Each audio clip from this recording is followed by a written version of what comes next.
Sài On năm sông của môi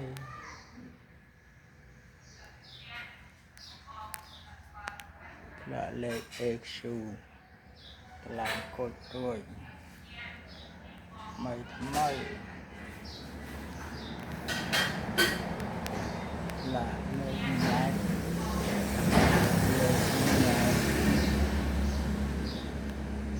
và đọc triệu bốn lâu tại bằng 70,000 tệ hàng khăn nòng chân nòng án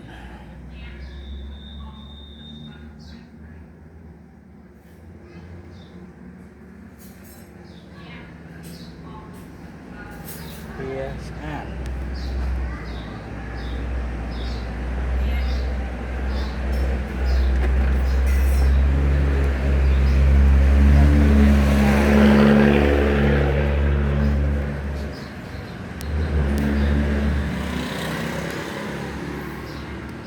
khăn nòng án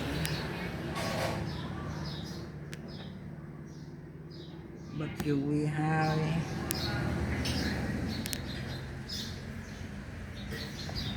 đây hơi nè đây hơi nè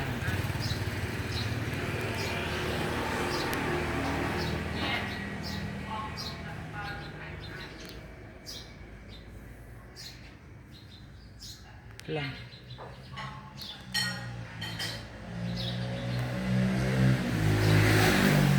còn dàn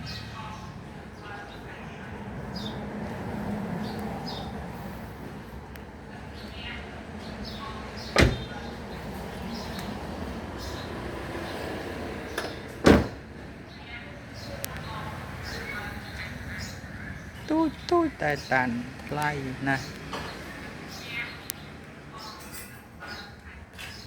play nè sơn của mùi còn cây play nè